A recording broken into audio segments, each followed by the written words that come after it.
الشيطان الرجيم.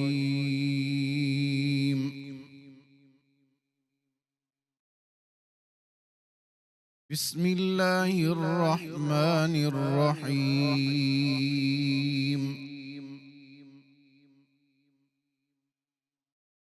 يا أيها الذين آمنوا كتب عليكم الصيام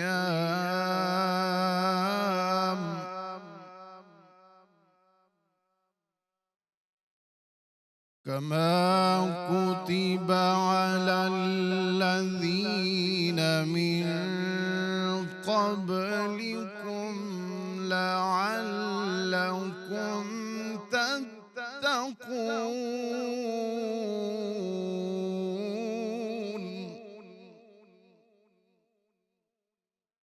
بسم الله الرحمن الرحيم.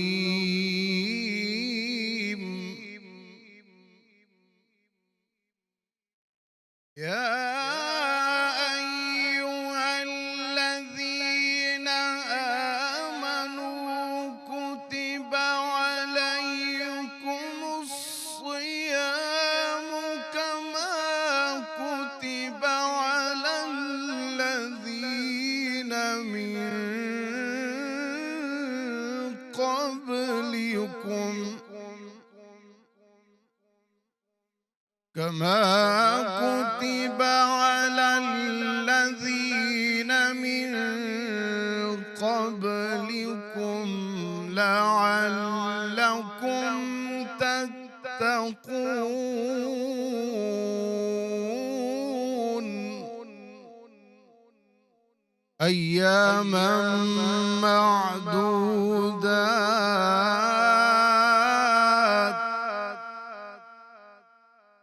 فمن كان منكم مريضا أو على سفر فعدة من أيام أخر،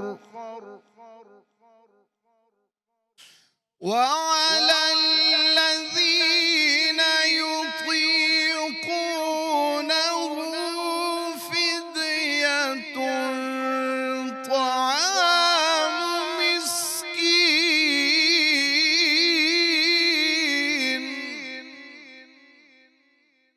فمن تطوع خيرا فهو خير له، وأن تصوموا خير لكم إن كنتم تعلمون. صدق الله العظيم. ماشاءاللہ ماشاءاللہ، قاری حامد مالکی صاحب انتہائی خوبصورتی سے قرأت کے فرائض انجام دے رہے تھے۔ تمام حمد اس اللہ کے لیے جس کی مداح تک بولنے والوں کی رسائی نہیں، جس کی نعمتوں کو گننے والے گن نہیں سکتے، نہ کوشش کرنے والے اس کا حق ادا کر سکتے ہیں۔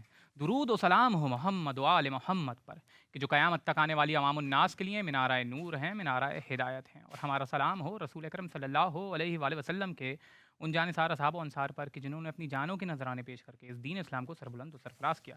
السلام علیکم ناظرین، آپ دیکھ رہے ہیں جی ٹی وی خصوصی نشریات عرفان رمضان، اور میں ہوں آپ کا میزبان ولید شیخ، اور یہ ہے سن 1447 ہجری کے رمضان کی پہلی سحری، اور میں آپ کے ساتھ موجود ہوں تمام مکاتب فکر کے علماء دین کے ساتھ، اور آج خاص طور پہ ایک پہلو پر نظر ڈالتے ہوئے اسی پر گفتگو کریں گے، کیونکہ اس نشریات کے لیے ظاہر ہے مجھے بھی مارکیٹ وغیرہ جانا پڑا، تو میں نے دیکھا کہ مارکیٹوں میں، بازاروں میں ایک غیر معمولی رش ہے، اور معلوم یہ ہوتا تھا کہ جیسے حکومت نے کوئی بہت بڑی آفر لگا دی ہے، یا بازاروں میں بہت بڑی کوئی آفر لگا دی گئی ہے، یا کوئی ہاف ریٹس میں چیزیں بک رہی ہیں، لیکن ایسا کچھ بھی نہیں تھا۔ یہ تمام رمضان کی تیاری کے نتیجے میں رش اور ہجوم دکھ رہا تھا مارکیٹوں میں۔ تو کیا رمضان کا استقبال اس طرح سے کیا جاتا ہے کیا واقعی میں ہم رمضان کے تقاضوں کو پورا کر رہے ہیں، یا محض یہ ایک رسم بن چکی ہے، صرف ایک روایت بن چکی ہے اور ہم اس کی حقیقت کو کھو بیٹھے ہیں؟ بقول شاعر کہ حقیقت خرافات میں کھو گئی، یہ امت روایات میں کھو گئی۔ ہمارے ساتھ ملک کے نامور اسلامک اسکالر موجود ہیں جو اپنے اپنے مکاتب میں ایک مقام رکھتے ہیں، ایک حیثیت رکھتے ہیں۔ چلتے ہیں ان کی تعارف کی طرف۔ سب سے پہلے میرے دائیں جانب موجود ہیں ملک کے نامور اسلامک اسکالر، کسی بھی تعارف کے محتاج نہیں ہے، ماشاءاللہ بہت ہی زیادہ سنجیدگی رکھتے ہیں اپنے عقائد کے معاملے میں، اور جو موقف اپناتے ہیں ڈٹ کے اپناتے ہیں اور دلیل سے استدلال سے گفتگو کرتے ہیں۔ آپ کا خاصہ یہ ہے کہ آپ ڈاکٹر بھی ہیں اور علامہ بھی ہیں۔ میں بات کر رہا ہوں علامہ جمیل راٹھور صاحب کی۔ السلام علیکم علامہ صاحب۔ وعلیکم السلام ورحمۃ اللہ۔ اور پھر آپ کے ساتھ جو معروف شخصیت ہستی ہمارے ساتھ آج ہمارے پینل میں موجود ہیں، ہمیشہ کی طرح کسی بھی تعارف کے محتاج نہیں ہیں اور ماشاءاللہ حلم رکھتے ہیں، بردباری رکھتے ہیں اور ایسا طرز تخاطب رکھتے ہیں، اور پھر اس میں حسین پہلو اور مزاح کا پہلو بھی انکلوڈ کرتے ہیں۔ مرکزی جمعیت اہل حدیث پاکستان کے نائب ناظم جناب ابون شاہ ڈاکٹر قاری خلیل الرحمن جاوید صاحب، السلام علیکم۔ اور پھر میرے بائیں جانب جو ہستی ہمارے ساتھ ہمارے پینل میں موجود ہیں، ماشاءاللہ ریسرچ اور تحقیق ان کا خاصہ ہے اور بڑی زبردست تحقیق کر کے آتے ہیں، تحقیق سے گفتگو کرتے ہیں، ریفرنسز سے گفتگو کرتے ہیں۔ ہمارے معاشرے میں جہاں تحقیق اور کتاب دوستی کا ایک فقدان چل پڑا ہے، اور اس معاشرے میں ظاہر ہے تحقیق کا دامن تھامنا اور تحقیق سے گفتگو کرنا بتاتے خود ایک بہت ہی بہترین تعارف ہے۔ میں بات کر رہا ہوں الغزالی یونیورسٹی کے اسسٹنٹ پروفیسر جناب مفتی رشید احمد خورشید صاحب کی۔ السلام علیکم مفتی صاحب۔ وعلیکم السلام۔ اور پھر آپ کے ساتھ تشریف فرما ہے میرے دائیں جانب ملک کے معروف عالم دین، کئی دہائیوں سے آپ ان کو ٹیلی ویژن اسکرینز پر دیکھ رہے ہیں، اور آپ ماشاءاللہ ایک وقار رکھتے ہیں، ایک حیثیت رکھتے ہیں اور امت کو ملانے کی بات کرتے ہیں۔ وہ وقت کہ جہاں پہ آج خاص طور پہ امت کو کے اتحاد کی حد سے زیادہ ضرورت ہے، تو وہ آج کے زمانے میں ضرورت ہے، اور اتحاد کے حوالے سے گفتگو کرتے ہیں، اتحاد کے حوالے سے بات کرتے ہیں، امت کو جوڑنے کی بات کرتے ہیں۔ یہی وجہ ہے انہوں نے اپنی آرگنائزیشن کا نام بھی امت واحدہ رکھا ہے۔ امت واحدہ کے سربراہ جناب علامہ محمد امین شہیدی صاحب، السلام علیکم علامہ صاحب۔ وعلیکم السلام۔ اور پھر جو ہستی ہمارے ساتھ موجود ہیں وہ ماشاءاللہ سے اپنے خاص لب و لہجے میں جب کلام پڑھتے ہیں تو ہمارے ناظرین خاص طور پہ بڑے خوبصورت انداز میں مستفید ہوتے ہیں۔ میں بات کر رہا ہوں ملک کے نامور ثنا خواہ نعت خواہ جناب زین سعیدی بھائی کی۔ السلام علیکم زین بھائی۔ وعلیکم السلام۔ علامہ صاحب، آپ ہی سے گفتگو کا آغاز کرنا چاہتا ہوں۔ ہم دیکھتے ہیں استقبال ماہ رمضان کا ہمارے معاشرے میں کس طرح ہوتا ہے، اور اسلامی تعلیمات میں جب ہم دیکھتے ہیں تو وہ کچھ اور ہم پاتے ہیں۔ تو کیا اگر ہم روایات اور رسوم میں اس طرح سے پڑ جائیں تو حقیقت کو کھو بیٹھتے ہیں؟ تو پھر اگر اللہ تعالیٰ نے جن فرائض کا ہمیں حکم دیا ہے، اگر ان کے اوپر ہم عمل کریں گے تو وہ محض کیا عادت نہیں بن جاتی؟ جیسے کسی کو زیادہ بولنے کی عادت ہے تو کسی کو زیادہ عبادت کرنے کی عادت ہے۔ بسم اللہ الرحمن الرحیم، الصلاۃ والسلام علیکہ یا رسول اللہ وعلی آلک و اصحابک یا حبیب اللہ۔ دیکھیے، آپ نے رواج و رسوم کی بات کی، روایات کی بات کی، تو میں سمجھتا ہوں بینگ اے مسلم ہماری روایات بھی اسلامی ہونا چاہیے، ہماری رسومات بھی اسلامی ہونا چاہیے، ہمارا رہن سہن بھی اسلامی ہونا چاہیے، ہمارا قول و فعل بھی اسلامی ہونا چاہیے، ہمارا انداز و اعتبار بھی اسلامی ہونا چاہیے۔ اس لیے کہ یہ نہیں ہو سکتا کہ کچھ چیزیں ہم دائیں جانب سے کچھ بائیں جانب سے لیں اور ہم یہ اعلان کرتے کہ رہے جناب ہم بڑے اچھے مسلمان ہیں۔ نہیں، اچھے مسلمان ہیں، ادخلوا فی السلم کافہ، اسلام میں پورے پورے داخل ہو جاؤ، تب آپ اچھے مسلمان بنو گے، تب آپ اس مقام پر فائز ہوگے جس میں اللہ تبارک و تعالی آپ کو متقی بنا کر سب سے زیادہ پسندیدہ بنا لے گا قرآن کے مطابق۔ لہٰذا میں یہ سمجھتا ہوں کہ اسلامی روایات اور رسومات کیا ہیں۔ 2 ہجری میں رمضان فرض ہوئے روزے، چنانچہ آقا کریم علیہ الصلوۃ والتسلیم صحابہ کو جمع کیا، اشتیاق کئی خطبے ہیں، کم از کم 3 خطبے ہمیں ملتے ہیں۔ ایک ذرا بہقی کا خطبہ ذرا مفصل ہے، آقا نے فرمایا کہ سب جمع ہو گئے، کہا کہ کوئی آنے والا ہے، مہمان آنے والا، تو 3 مرتبہ آپ نے کہا صحابہ کو اشتیاق کو۔ حضرت عمر رضی اللہ تعالیٰ پوچھا رسول اللہ کون آنے والا، کیا وحی آنے والی ہے؟ نہیں۔ کیا کوئی اور آنے والا ہے؟ فرمایا نہیں۔ فرمایا کہ تمہارے درمیان رمضان اللہ کا عظیم مہمان بن کر سایہ فگن ہونے والا ہے۔ چنانچہ صحابہ کو اشتیاق دیا، رسول اللہ نے آخر کے اندر شعبان میں سب سے زیادہ روزے رکھتے ہیں تاکہ رمضان کی پریپریشن ہو جائے، اور رمضان سے پہلے آپ نے استقبال رمضان کا خطبہ ارشاد فرمایا، یا ایھا الناس قد اظہر لکم شہر عظیم و شہر مبارک و شہر فیہ لیلۃ خیر من الف شہر۔ ٹھیک ہے نا، یہ پورا خطبہ آپ نے ارشاد فرمایا کہ جعل اللہ صیامہ فریضۃ و قیام اللیل تطوعا، اس کے دن میں روزہ اللہ نے فرض کر دیا، رات کے قیام کو اللہ تبارک و تعالی نفل فرمایا۔ اس مہینے میں اللہ تبارک و تعالی نوافل کو فرائض کے برابر اور فرائض کو 17 ٹائمز اللہ انکریز کر دیتا ہے، ٹھیک ہے نا۔ اور پھر آپ نے مزید اس کے اندر موٹیویشن صحابہ کو دیا کہ من فطر صائما کان لہ مغفرۃ لذنوبہ، کہ کوئی اپنے بھائی کو روزہ کھلوا دے تو اللہ اس کے سارے گناہ معاف فرما دیتا ہے۔ اللہ صحابہ نے عرض کیا رسول اللہ ہم تو بعض ہم میں سے ایسے ہیں جو کسی کو روزہ نہیں کھلوا سکتے۔ آپ نے فرمایا من فطر صائما کان لہ مزقۃ اللبن، کہ آپ اگر کوئی ایک جو لسی ہے اس کا گھونٹ پلا دیں، اور ماں یا پھر آپ او تمر کھلا دیں، اور پھر آپ نے فرمایا کہ اگر یہ بھی نہیں کر سکتے ہو تو پھر شربۃ من ماء، کوئی ایک پانی کا گھونٹ بھی پلا دے تو اللہ تبارک و تعالی مغفرت تو کرے گا، لیکن قیامت میں جب حشر کی گرمی ہوگی اور سوا نیزے پر سورج، اور کوئی یہاں تک پسینے میں کوئی یہاں تک پسینے میں، نفسی نفسی کا عالم ہوگا، لوگ پکار رہے ہوں گے، ایسے عالم میں اللہ تبارک و تعالی میرے حوض کوثر سے اسے سیراب فرمائے گا یہاں تک کہ وہ جنت میں داخل ہو جائے سبحان گا۔ اللہ، چنانچہ اس مہینے کے اندر پھر اپنے ملازمین سے تخفیف کرنا ہے، اور پھر باوقار انداز سے رہنا ہے، جھگڑا نہیں کرنا۔ من لم یدع قول الزور والعمل به فلیس الا حاجۃ فی ان یدع طعامہ وشرابہ، اگر کوئی روزہ رکھ لیتا ہے اور بھوک اور پیاس کے علاوہ اگر وہ جھوٹ اور اس پر عمل نہیں ختم کرتا تو فرمائے کہ اللہ کو کوئی حاجت اللہ نہیں اکبر، کہ کوئی بھوکا رہے اور پیاسا رہے۔ لہٰذا روزہ دراصل اللہ تبارک و تعالی نے اس لیے ہمیں عطا فرمایا ہے کہ جو پورے 11 ماہ کی گرد جو ہمارے قلب اور قالب پر پڑ جاتی ہے، ماہ رمضان میں ڈسٹر لے کر تراویح قرآن، تلاوت قرآن، سماعت قرآن، اور بھوکا اور پیاسا رہ کر تخلقوا باخلاق اللہ کے مقام پر جا کر جب ہم اس ڈسٹر سے اپنے قلب کو صاف کرتے ہیں تو یاد رکھیے ہمارا قلب جو ہے وہ ہماری اتھارٹی ہے، اس کے ہاتھ میں ہمارا اسٹیئرنگ ہے۔ اگر قلب صحیح ہو گیا تو آپ کا پورا قالب صحیح ہو جائے، پھر آپ الزام نہیں دیں گے صاحب آنکھوں سے غلط دیکھ لیا، کانوں سے غلط سن لیا، ہاتھوں کو غلط بڑھا دیا، قدم کہیں چل کے نہیں، صاحب اپنا قلب اگر صحیح کریں گے تو اللہ تبارک و تعالیٰ تمہارے سارے اعضاء کو صحیح کر دے گا اور تقوی کی دولت عطا اور فرما دے گا۔ اتفاق سے اسی کے برعکس ہمارے معاشرے میں ہمیں یہی دکھائی دیتا ہے کہ دل تو ویسے ہی رہتے ہیں جیسے تھے، صرف اور صرف ظاہری طور پہ ہماری ظاہر شکلیں تبدیل ہو جاتی ہیں، یا مسجدوں کے اندر، مساجد کے اندر رش بڑھ جاتا ہے، لیکن ظاہر جب وہ جوش، جب وہ حرارت کم ہونے لگتی ہے تو وہ مسجد میں رش بھی ہمیں تھوڑے دنوں کے بعد وہ کم نظر آتا ہے۔ ناظرین ایک چھوٹا سا بریک لیتے ہیں، بریک کے بعد دوبارہ حاضر ہوتے ہیں اور علماء دین سے مزید گفتگو کرتے ہیں۔ السلام علیکم ناظرین، پروگرام میں ایک بار پھر خوش آمدید۔ 1447 سن ہجری کے رمضان کی پہلی سحری میں آپ کے سامنے حاضر خدمت ہیں، اور ہمارے ساتھ ملک کے معروف عالم دین جناب ابو انشا ڈاکٹر قاری الرحمان جاوید صاحب موجود ہیں۔ ڈاکٹر صاحب، ہم بات کر رہے ہیں رسومات کی اور حقیقت دین کی، اور خاص طور پہ رمضان کے استقبال کی۔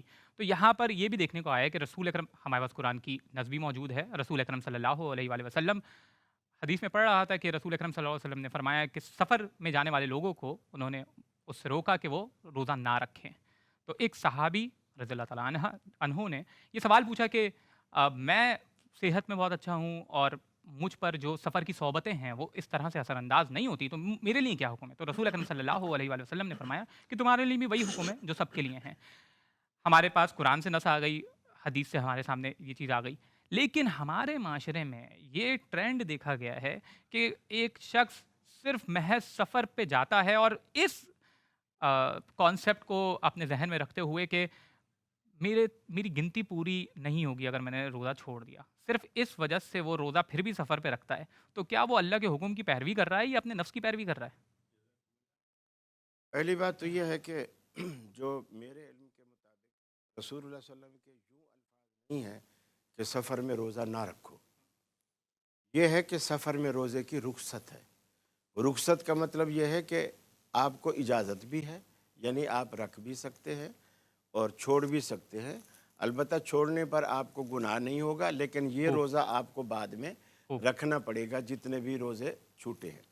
جس موقع پر آپ نے نکیر فرمائی تھی وہ ایک سفر کا موقع تھا، آپ بھی روزے سے تھے، صحابہ بھی روزے تھے، تقریباً کوئی عصر کا وقت تھا۔ آپ نے دیکھا کہ ایک مجمع ایک جگہ لگا ہوا ہے، تو آپ نے پوچھا یہ لوگ کیوں جمع ہیں؟ آپ سے عرض کی گئی کہ یا رسول اللہ فلاں شخص جو ہے وہ روزے کی وجہ سے بے ہوش ہو کر گر پڑا ہے۔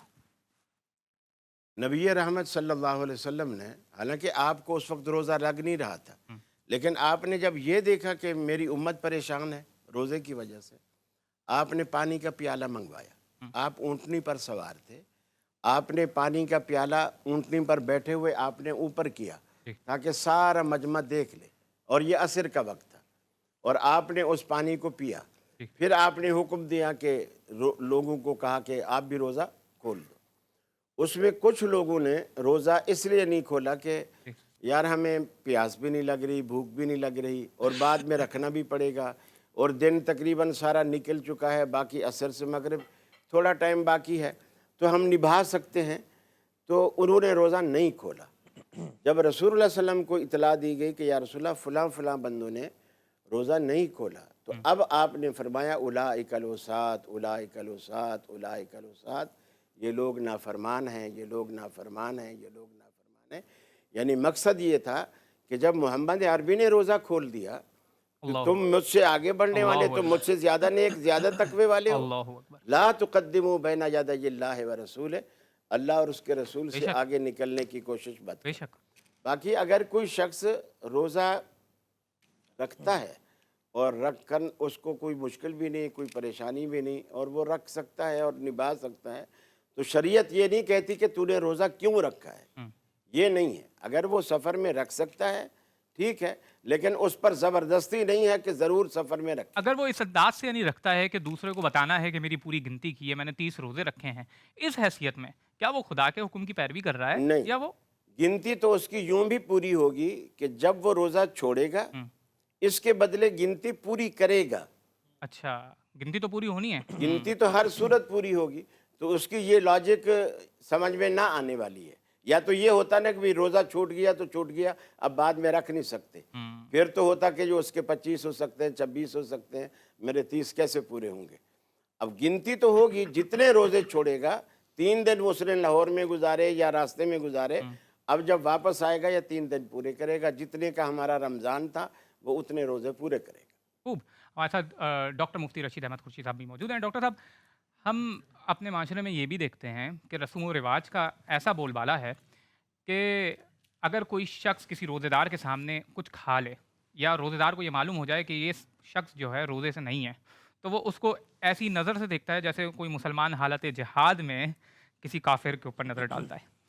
ایک روزے دار کے لیے، دوسرے شخص کے لیے، کیونکہ وہ شخص ہو سکتا ہے سفر سے ہو سکتا ہے وہ بیمار ہو اور اسلام نے اس کے لیے چھوٹ دی گئی، لیکن اس کے باوجود مسلمانوں کا اور روزے دار کا ایسا متشدد رویہ کیوں دیکھا جاتا ہے؟ بسم اللہ الرحمن الرحیم۔ رمضان المبارک کی یہ پہلی سحری ہے۔ سب سے پہلے تو میں تمام ناظرین اور سامعین کو رمضان المبارک کی بہت مبارکباد پیش کرتا ہوں۔ مبارک مہینہ، اللہ تعالی ہم سب کے لیے اس کو مبارک فرمائے، سعادت والا بنائے۔ اور جہاں تک آپ نے بات کی رمضان کے روزے کے حوالے سے، میرا خیال ہے کہ اس کو ہم اس پہ کوئی ایک فارمولہ ہم اپلائی نہیں کر سکتے۔ یہ ڈیپینڈ کرتا ہے اس پر کہ اگر کسی کو پتہ ہے کہ یہ آدمی ٹھیک ٹھاک ہے، مثال کے طور پر صحت مند ہے، سفر میں بھی نہیں ہے اور بلا وجہ یہ روزہ نہیں رکھ رہا، اور وہ یہ سمجھتا ہے کہ اگر اس کو میں تنبیہ کروں گا یا بات کروں گا تو یہ روزہ رکھ لے گا، تو میرا خیال ہے کہ اس طرح کے موقع پر تو اس کو سمجھانا بھی چاہیے، بات بھی کرنی چاہیے حکمت کے ساتھ، جو شریعت سنت اور سیرت کا طریقہ ہو۔ اور یہ کہ اگر کوئی آدمی عذر میں ہے، مریض ہے، جس کو قرآن حدیث میں اجازت ہے، تو ظاہر ہے کہ اس میں یہ دو ایکسٹریم ہے، میں سمجھتا ہوں۔ ایک ایکسٹریم یہ ہے کہ کوئی بھی مثال کے طور کسی کو پر نہ ٹوکے، یہ بھی غلط ہے۔ یہ بھی غلط ہے۔ ظاہر ہے کہ حدیث میں حکم ہے من رأى منکم منکرا فلیغیرہ بیدہ، اور ایک یہ کہ آپ کو پتہ نہیں ہے سامنے والے کی کنڈیشن کا، آپ کو پتہ نہیں، مثال کے طور پر کوئی خاتون ہے وہ روزہ نہیں رکھ پا رہی، شریعت کا حکم ہی نہیں ہے اس کو روزہ رکھنے کا، تو ایسی صورت میں دیکھنا چاہیے، حکمت عملی کو دیکھنا چاہیے، سچویشن کو دیکھنا چاہیے، اس کے مطابق ٹریٹ کرنا چاہیے۔ دوسری بات جو میں عرض کرنا چاہتا ہوں وہ یہ کہ رمضان کا مہینہ آ رہا ہے، تو ہمیں آج اس سے یہ نیت اور ارادہ کرنا چاہیے کہ اس رمضان کو ہم اچھے طریقے سے گزار لیں، اور اس میں سب سے پہلا جو شریعت کا حکم ہے رمضان میں وہ روزے کا حکم ہے۔ ہم اپنے معاشرے میں دیکھتے ہیں بہت سے لوگ بلا وجہ روزہ چھوڑ رہے ہوتے ہیں۔ کوئی کہتا ہے بھائی میں چونکہ گاڑی چلا رہا ہوں، میں بائکیا چلا رہا ہوں، میں جناب ریڈی لگا رہا ہوں، چھوٹی چھوٹی باتوں کی وجہ سے لوگ روزہ چھوڑ رہے ہوتے ہیں۔ بھائی رمضان میں روزے کا تو مقصد یہ کہ تھوڑی سی مشقت برداشت کرنی پڑے. اب اگر کوئی گاڑی چلاتے ہوئے اس لیے روزہ چھوڑ رہا ہے کہ میں گاڑی چلا رہا ہوں، کمپنی والا اس لیے چھوڑے گا کہ میں کمپنی چلا رہا ہوں، بائکیا والا اس لیے چھوڑے گا کہ میں بائکیا چلا رہا ہوں. ظاہر ہے کہ دنیا میں ہر آدمی نے کوئی نہ کوئی کام تو کرنا ہے. اگر ان کاموں کی وجہ سے روزہ چھوڑا جا رہا ہو تو میں تو سمجھتا ہوں یہ رمضان کا اتنا مقدس مہینہ آیا ہے. قرآن کریم میں اللہ نے فرمایا فمن شہید منکم الشہر فلیصم، کہ جو اس مہینے کو پائے وہ روزہ رکھے. اور اللہ تعالیٰ نے دو لوگوں کو مستثنا کیا ہے، مریض کو اور مسافر کو. جب ان دو لوگوں کو مستثنا کیا، ان دو لوگوں کو اللہ نے استثناء دیا، ان کو استثناء حاصل ہے، مسافر کو بھی مریض کو بھی.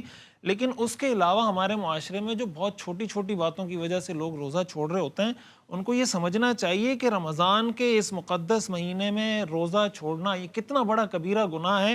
اللہ کے رسول صلی اللہ علیہ وسلم کی مبارک زبان سے ایسے آدمی کے لیے بدبختی کے کلمات کہ ایسا آدمی بدبخت ہے، ایسا آدمی شقی ہے کہ جو رمضان کا مہینہ پائے اور اپنی مغفرت نہ کروا سکے.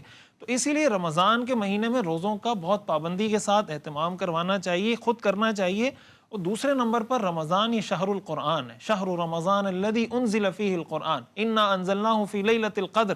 تو ہم یہ کوشش کریں کہ رمضان المبارک میں قرآن کریم سے اپنے تعلق کو مضبوط کریں، اس کو پڑھیں بھی، اس کی تجوید بھی ٹھیک کریں، اس کو سمجھیں بھی، ترجمہ بھی پڑھیں، تفسیر بھی پڑھیں. اور اگر کسی کے قرآن میں مطلب تجوید وہ صحیح نہیں پڑھ پا رہا، تلفظ ٹھیک نہیں ہے، وہ یہ عزم کرے کہ اس رمضان المبارک میں جو ماہ قرآن ہے، کم از کم میں نے رمضان میں اپنی تجوید ٹھیک کرنی ہے، تلفظ ٹھیک کرنا ہے. قرآن سے اپنے تعلق کو، یہ جو ہم طاقوں میں سجا کے قرآن کو ہم نے رکھا ہوتا ہے، خوشبو لگا کے غلاف میں بند کر کے، تو اب یہ ہم ارادہ نیت کریں کہ جتنی دفعہ میرے موبائل میں فیس بک کھلتا ہے، یوٹیوب کھلتا ہے، کم از کم اس سے زیادہ رمضان میں تو قرآن کھولنا قرآن شروع کر سمجھ کے دیں. پڑھا جائے یا صرف تلاوت کی جائے بنا سمجھ کے بھی پڑھا جائے، تلاوت بھی کی جائے. تلاوت کرنے کا اپنا اجر ہے، ترجمہ تفسیر کے ساتھ پڑھنے کا اپنا اجر ہے. قرآن کریم کے امت پر، انسانوں پر جو حقوق ہیں ان میں ایمان لانا، اس کی تلاوت کرنا، اس کا ترجمے کے ساتھ پڑھنا، اس کے پیغام کو آگے پھیلانا، پھر اس کی مدد و نصرت کرنا، یہ سب قرآن مفتی صاحب کریم اس کے حقوق ہیں. تلاوت کو آپ ترجمے سے الگ کیوں کر رہے ہیں؟ یعنی ترجمے کے ساتھ پڑھنا ایک الگ چیز ہے، تلاوت جی بھی وہ چیز ہے کہ جو آپ ترجمے سمجھ کے کے ساتھ پڑھ ساتھ، لیا؟ جی بالکل، یہ بڑی اہم بات ہے. اور اس میں بعض اوقات لوگوں کو کنفیوژن ہو رہی ہوتی ہے، اور کچھ لوگ بعض اوقات یہ پیش کر رہے ہوتے ہیں کہ بھئی اگر آپ بغیر ترجمہ تفسیر کے قرآن پڑھ رہے ہیں یا محض تلاوت کر رہے ہیں، اس کا کوئی فائدہ نہیں ہے. یہ بالکل غلط اور باطل نظریہ ہے. وجہ اس کی یہ ہے کہ حدیث شریف میں آتا ہے، رسول اللہ صلی اللہ علیہ وسلم نے ارشاد فرمایا کہ جو قرآن کا ایک حرف پڑھتا ہے اس کو 10 نیکیاں ملتی ہیں. پھر آپ علیہ الصلوۃ والسلام نے فرمایا لا اقول الف لام میم حرف، میں یہ نہیں کہتا کہ الف لام میم ایک حرف ہے، ولیکن الف حرف ولام حرف ومیم حرف. الف ایک حرف ہے، لام ایک حرف ہے، میم ایک حرف ہے. رسول اللہ صلی اللہ علیہ وسلم نے قرآن کی جس آیت کو کوٹ کر کے امت کو بتایا، اس کا ترجمہ امت میں کسی کو بھی نہیں آتا. الف لام میم کا آپ نے فرمایا کہ الف ایک حرف ہے، یعنی اس کا مطلب یہ ہوا کہ الف لام میم پڑھنے پر 30 نیکیاں ملیں گی. اور یہ 30 نیکیاں ملنے کا مطلب یہ کہ بغیر ترجمے کے ہی پڑھیں گے. الف لام میم کا ترجمہ الف لام اس کا میم ہی مطلب ہے. یہ پورا قرآن بنا ترجمے کے نہ، ہرگز نہیں، ہرگز نہیں. قرآن کریم میں تدبر کا حکم ہے، تذکر کا حکم ہے، تذکیر بالقرآن کا حکم ہے. یہ قرآن کریم کا حق ہے. یہ ایک دوسری ایکسٹریم ہے کہ نہیں بھئی ہم نے ترجمہ نہیں پڑھنا، ہم نے سمجھ کے نہیں پڑھنا. ظاہر ہے یہ قرآن کی حق تلفی ہم کر رہے ہیں. تو قرآن کریم سے اپنے آپ کو اسی طرح جوڑیں. میں نے تو یہی کہا کہ قرآن کریم کے جو 5 بیسک حقوق قرآن نے خود بتائے ہیں، ان حقوق کو ہم کوشش کریں رمضان کے مہینے میں زندہ کریں. بہت شکر گزار ہوں مفتی صاحب. ناظرین ایک چھوٹا سا بریک لیتے ہیں، بریک کے بعد دوبارہ حاضر ہوتے ہیں، کہیں نہیں جائیے گا. السلام علیکم ناظرین، پروگرام میں ایک بار پھر خوش آمدید. آج رمضان کی پہلی سحری کے ساتھ آپ کے سامنے حاضر خدمت ہیں، اور ہمارے ساتھ تمام مکاتب فکر کے علماء دین موجود ہیں جو اپنے اپنے مکاتب میں ایک مقام رکھتے ہیں، حیثیت رکھتے ہیں. علامہ محمد امین شہری صاحب بھی ہمارے ساتھ موجود ہیں. علامہ صاحب، اسلام میں ہر چیز کی سزا الگ ہے. چور کی سزا الگ ہے، زانی کی سزا الگ ہے، اگر شادی شدہ ہو تو ظاہر ہے اس کے لیے سنسار ہے، غیر شادی شدہ ہو تو اس کے لیے کوڑے ہیں. لیکن جب ہم روزوں کی بات کرتے ہیں اور ایک شخص فار ایگزامپل وہ سحری کرتا ہے، سحری کے بعد وہ نیت کرتا ہے مگر پورے دن سو جاتا ہے، پھر وہ افطاری کے ٹائم پہ اٹھتا ہے اور وہ افطاری کرتا ہے اسی نیت سے کہ وہ روزہ اس نے رکھا ہے. لیکن ہم یہاں پر یہ کہتے ہیں کہ سننے میں آتا ہے یہ کہ اس نے فار ایگزامپل عبادتیں نہیں کی تو اس کا روزہ باطل ہو گیا، اس نے پورا دن سو کے گزارا تو روزہ باطل ہو گیا. حالانکہ ہمیں تو یہ پتہ ہے کہ ہر چیز کا حکم اسلام میں الگ ہے، تو پھر ہم اس کو مشروط کیوں کر دیتے ہیں؟ بسم اللہ الرحمن الرحیم.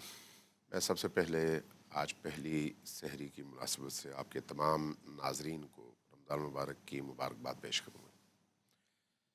ثانیاً یہ عرض کروں گا کہ دیکھیے، میرا خیال ہے پہلی سحری، پہلی افطاری اور دوسری تیسری میں ہمیں خود رمضان المبارک کے اپنے مقام، اس کی اہمیت، اس کی معنویت کے حوالے سے رسول کریم صلی اللہ علیہ وآلہ وسلم کی طرف دیکھنا چاہیے کہ آپ نے رمضان المبارک کے استقبال میں اس ماہ کو کس طرح سے پیش کیا ہے، تاکہ انسان معرفت کے ساتھ اس ماہ مبارک میں داخل ہو، اور اس کے بعد پھر باری آتی ہے ان احکام کی، روشوں کی، اخلاقیات کی، جب ہم خود ماہ مبارک رمضان کو سمجھ سکیں کہ رمضان المبارک کیوں ہے، اور اس کو نبی کریم نے بیان کیا ہے۔ اس لیے میں آپ کے اس سوال کو موکول کرتا ہوں بعد میں آپ دوبارہ مجھ سے پوچھ لیجیے گا، میں آپ کی خدمت میں عرض کروں گا، لیکن اس سے پہلے خود نبی کریم کی طرف جانا چاہ رہا ہوں کہ آپ نے رمضان المبارک کو کس طرح سے پیش کیا ہے، تاکہ آپ کے ناظرین کو کم از کم یہ تو پتہ چلے کہ رمضان المبارک کس طرح کا مہینہ ہے۔ یہ صرف چند گھنٹوں کے لیے بھوک اور پیاس کا دورانیہ ہے، یا پھر انسانی وجود میں بھی اور اس انسانی عالم میں بھی اس کا کوئی اثر ہے؟ اس چیز کو سمجھنے کی ضرورت ہے۔ نبی کریم صلی اللہ علیہ وآلہ وسلم نے شعبان المعظم کے آخری جمعے میں خطبہ ارشاد فرمایا، اور اس خطبے میں بالکل اس کا ابتدائیہ عرض کروں گا، چونکہ پورا خطبہ میرے خیال میں آپ کے اس طرح کے پروگراموں میں اس کے ایک جملے پر گفتگو ہونی چاہیے، چونکہ نبی کریم کا پیغام ہے اور رمضان المبارک کے حوالے سے ہے، اور یہی مہینہ اس کو بیان کرنے کا مہینہ ہے، تاکہ امت کو سمجھ آئے کہ یہ مہینہ کیسا مہینہ ہے۔ فرمایا کہ ایھا الناس قد اقبل الیکم شہر اللہ بالبرکۃ والرحمۃ والمغفرہ، لوگو اللہ کا مہینہ تمہاری طرف رخ کر کے آ رہا ہے، برکتیں لے کر، رحمتیں لے کر، مغفرتیں لے کر۔ شہر، یہ وہ مہینہ ہے، ہوا عند اللہ افضل الشہور، یہ اللہ کی بارگاہ میں سب سے بہترین مہینہ ہے۔ آپ ایک ایک جملے پر تھوڑی دیر غور کریں، آپ کی روح کے دروازے کھل جاتے ہیں معارف کے لیے۔ یہ ایسا مہینہ ہے، اور یہ خطبہ بھی ایسا خطبہ ہے۔ وَأَيَّامُهُ أَفْضَلُ الْأَيَّامِ، اس کے دن افضل ترین دن ہیں۔ وَلَيَالِهِ أَفْضَلُ اللَّيَالِي، اور اس کی راتیں سب سے بہترین راتیں ہیں۔ وَسَاعَاتُهُ أَفْضَلُ السَّاعَات، اس کا ہر لمحہ، ہر گھنٹہ بہترین اور تمام سال میں سب سے اعلیٰ ساعات اور گھنٹے ہیں۔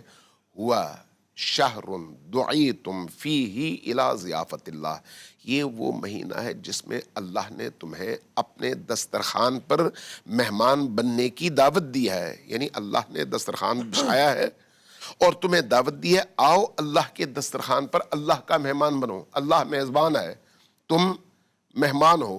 وَجُعِلْتُمْ فِيهِ مِنْ أَهْلِ کرامت اللہ، اللہ نے تمہیں اس مہینے میں وہ کرامت عطا کی ہے کہ تمہیں اپنا مہمان بنا رہا ہے، سبحان اللہ۔ تمہیں صاحب کرامت بنا رہا ہے۔ اس صاحب کرامت بنانے میں تمہیں کیا عطا ہو رہا ہے؟ انفاسکم فیہ تسبیح، تمہاری سانسوں کو اللہ تسبیح قرار دے رہا ہے، یہ تمہاری کرامت ہے جو اس مہینے میں تمہیں عطا ہو رہی ہے۔ وَنَوْمُكُمْ فِيهِ عِبَادَةٌ، اس مہینے میں تم سو تو یہ سونا بھی تمہارے لیے عبادت ہے۔ اسی طرح سے وَعَمَلُكُمْ فِيهِ مقبول، جو بھی تم عمل کرو گے اس مہینے میں وہ عمل اللہ کی بارگاہ میں مقبول ہے، قبول ہے۔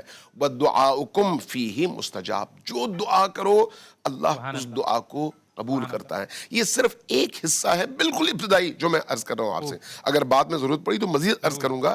اب اس آئینے میں ذرا دیکھیں کہ ہم من حیث سے مسلمان اور امتی جب اس مہینے میں داخل ہوتے ہیں تو ہمیں کیا کرنا ہے۔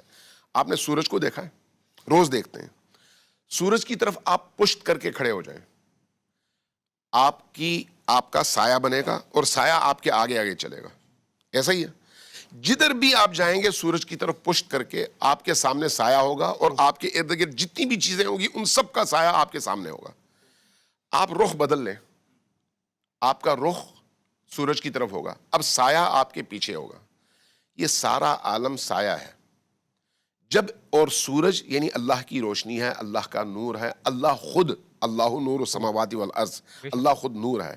یہ مہینہ اس نور کی طرف رخ کرنے کا ہے اور اس عالم کی طرف پشت کرنے کا ہے. کیا کہنے، سبحان اللہ. اگر اس عالم کی طرف اس مہینے میں آپ پشت کریں تو سارا عالم جو کہ سایہ ہے آپ کے پیچھے ہوگا، اور آپ کا رخ اللہ کی طرف، اور آپ کا رخ، آپ کی روح، آپ کا پورا وجود اس نور سے نورانی ہوگا. لیکن اگر اس مہینے میں بھی انہی چیزوں کو روٹین بنانے جس پہ آپ 11 مہینے چلتے رہے تو آپ کی پشت ہوگی اللہ کی طرف، پھر آپ کا رخ ہوگا دنیا کی طرف.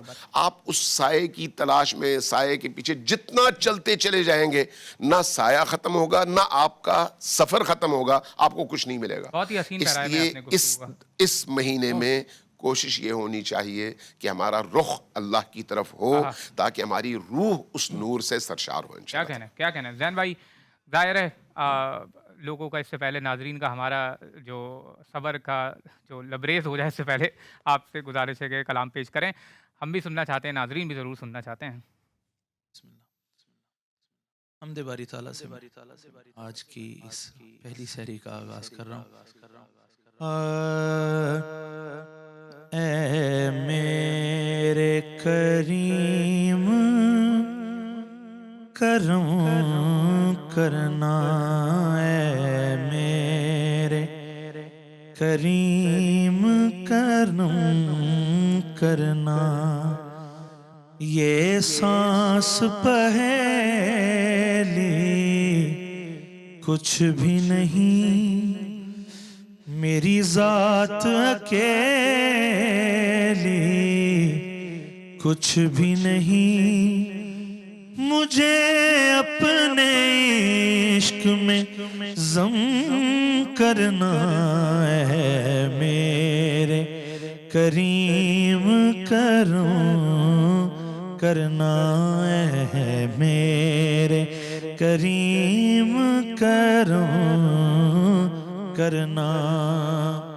اور ساتھ ہی نعت شامل ہو رہی کہ صد شکر کے پایا آپ کا غم، میں دھوپ ہوں سایہ آپ کا غم.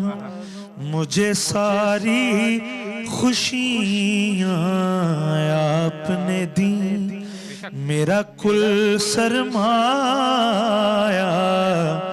آپ کا غم. جب آپ کا غم تڑپاتا ہے، رونے میں بڑا لطف آتا ہے، رونے میں بڑا لطف آتا ہے. میری آنکھیں اور بھی نم کرنا، ہے میرے کریم کرم کرنا. اور جب آدھی رات اترتی ہے، جب آدھی رات گزرتی ہے، سینے میں صبح ہو اترتی ہے، میں سارا بکھر سا جاتا ہوں، رحمت مجھے یکجا کرتی ہے. اٹھتے ہی رہے دو ہاتھ میرے، رحمت کو رکھنا ساتھ میرے، ترتیب میری ہر دم کرنا، ہے میرے کریم کرم کرنا، ہے میرے کریم کرم کرنا.